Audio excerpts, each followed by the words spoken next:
carnaval tá chegando, né? Há menos de um mês, muita gente, cara, aproveita as promoções na internet para curtir a folia, né? E aí se incluem festas, abadás, pacotes de viagem, hospedagem com a família. Todo mundo quer escolher de acordo com a sua realidade. Só que é preciso cuidado para não transformar toda essa diversão em uma dor de cabeça, não é mesmo, Luan Wozniak? Boa tarde. Boa tarde, Sabrina. Boa tarde para quem está em casa. É isso mesmo, pois com um decreto, inclusive em 2013, estabelece regras para o comércio eletrônico do Brasil e muitos sites, Sabrina, não respeitam a lei e é aí que mora o problema, podem vir diversas dores de cabeça.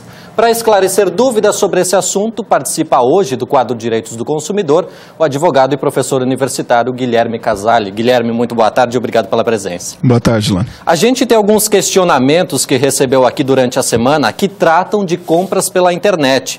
Relaciona-se aí com a questão de carnaval que está se aproximando e uma delas são as passagens aéreas. Comprei passagem aérea, mas nesse meio tempo desisti. Muitas empresas dificultam o ressarcimento ou impõem a compra de uma nova passagem em outra data e aí tem que pagar várias taxas. Isso é permitido? Como funciona? Muito bem, Luan. Na verdade, a ANAC até está com proposta de regulamentar melhor essa situação, facilitando desistências de passagem aérea em até 24 horas, etc., mas ainda não está regulamentado. Então é importante ficar atento para o tipo de passagem aérea que você fez a compra. Muitas vezes o consumidor é induzido a adquirir passagens aéreas promocionais cujos preços são muito mais em conta do que os outros valores. Só que essas passagens aéreas não permitem um reembolso e muitas vezes até a remarcação é extremamente cara. O valor, o montante da multa a ser pago é mais elevado do que outras passagens com outras tarifas. E sim, é possível, afinal de contas, há um contrato. E o consumidor ele é protegido nesse contrato, mas o contrato, quando eles têm regras claras, especialmente essas, que na passagem, no site, você tem várias opções de valor, né, você tem ali que estar atento quais são as condições desse tipo de passagem. Às vezes aquela lá na promoção bem baixinha não permite essa troca depois. Exatamente, e se for feita a troca, você precisará arcar com as multas e tarifas diferentes. Por exemplo, você compra uma passagem com 3 meses de antecedência e quer trocar e daí o valor, né, já fica muito mais elevado. Nesses casos, é direito da companhia aérea exigir sim. Vamos ver qual é o próximo questionamento a respeito de pacotes de viagem, eventos e também de lazer. Pessoal que aproveita nesse momento, contrata até mesmo shows, compra ingressos pela internet, compra esses pacotes de viagem que reúne tudo numa vez só. Como é que faz? Pode cancelar? Da mesma forma, é importante prestar atenção que tipo de contratação foi feito. Nas contratações via internet, o decreto mencionado, né, aqui por você, justamente valoriza o direito do arrependimento.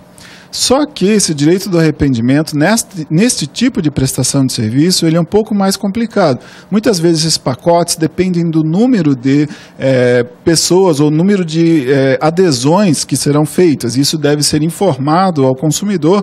O pacote só vai sair se o número X de passageiros atingir, etc. Nos demais, as regras do direito de arrependimento, as regras de no-show, que é o não comparecimento ao evento, precisam estar bem claras, né? Alguns contratos, alguns pacotes permitem essas regras com pagamento de taxas ou multas e outros, às vezes, é um pouco mais facilitado, outros mais simples. Agora, Guilherme, se eu contratei junto a uma empresa, paguei pelo pacote e a empresa depois diz que não tem mais aquele pacote disponível, ela também vai ter que ressarcir o consumidor. Nesses casos, quando o arrependimento ou quando a inexecução não é por parte do consumidor, daí a responsabilização é maior da empresa, da própria empresa. Vamos ver qual a próxima dúvida aqui. É a respeito de reservas em hotéis e também aluguéis de casas. A gente tem até hoje disponível diversos aplicativos que o consumidor pode escolher a casa na palma da mão. Ver algumas fotos, mas se chegar ao destino e não for aquilo do que foi prometido.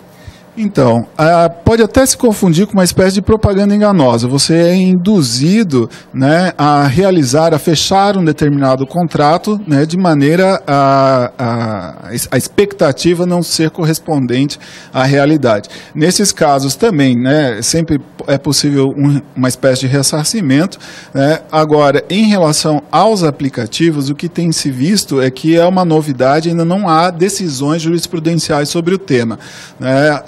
o que há nesses aplicativos uma expectativa de respeito muito maior pela experiência em outros países aos direitos do consumidor, e as relações de solução de conflitos no próprio aplicativo e pelos próprios sites são muito efetivas, o que nós temos visto. Talvez por isso ainda não tenham chegado muitos casos ao Poder Judiciário que eu possa comentar com vocês agora.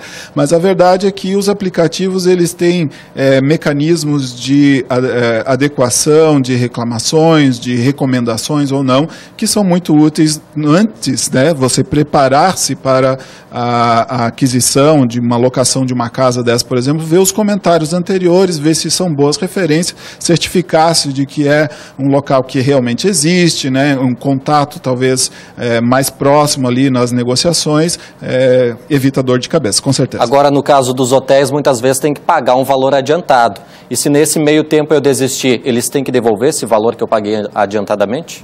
Da mesma forma que nas passagens aéreas é importante observar as regras de cancelamento ou de no-show, né? Alguns hotéis, inclusive, permitem que não se cobre, não se tenha custo algum para esses cancelamentos, né? Em relação